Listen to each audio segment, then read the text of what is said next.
Assalamu alaikum, level 2. How are you? Today we start our Oxford New Countdown 3rd edition, page number 109.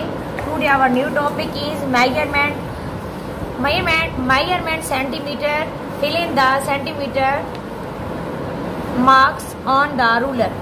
अब वो क्या कह रहे हैं कि पहले जो रूलर क्या कहते हैं, स्केल जो हम यूज़ करते हैं क्लास में, उसको आपने फिल करना है। उसके बाद आपने मेजरमेंट स्टार्ट करनी है। measure the length of each object and write in the box. पहले यहाँ पे हम स्केल बना लें।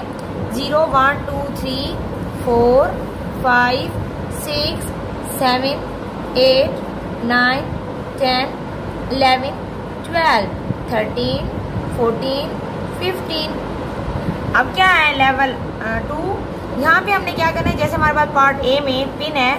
अब हम क्या करेंगे, जीरो से हम जब मेजरमेंट करते हैं तो जीरो से स्टार्ट करते हैं। हम जैसे जीरो से लेकर आगे देखते हैं कहाँ तक इसकी एंड पॉइंट कहाँ तक जा रहा है। हम स्केल की हेल्प लेंगे और यहाँ पे देखिए क्या हो रहा है, 3 सेंटीमीटर। तो उन्होंने ऑलरेडी 3 लिखा है। नेक्स्ट पार्ट बी में देखिए पेंसिल। अब पेंसिल का एंड पॉइंट पे हम रखेंगे पेंसिल और इसको यूँ डॉट की हेल्प से लेके जाएंगे। कहाँ तक जाता है, 7। तो यहाँ लिखेंगे 7 सेंटीमीटर। मीन पेंसिल की लेंथ कितनी है, 7 सेंटीमीटर। नेक्स्ट हमारे पास पार्ट सी है और ब्रश है।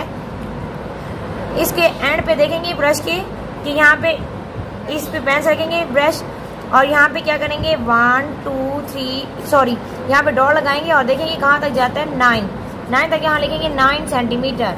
नेक्स्ट हमारे पास पार्ट डी, ई और एफ है। आपने इसी तरह यही मेथड अप्लाई करना है और देखना है कि किस ऑब्जेक्ट की कितनी लेंथ है और बॉक्स में लिखेंगे। और लास्ट में फिर स्केल बना हुआ है रूलर, जिसपे आपने इसी तरह जैसे मैंने ऊपर स्केल बनाया इसी तरह आपने नीचे बनाना है और इसकी प्रैक्टिस करनी है। डिफरेंट चीज़ों की लेंथ मालूम करनी है स्केल की हेल्प से। ओके लेवल 2, अल्लाह हाफिज़।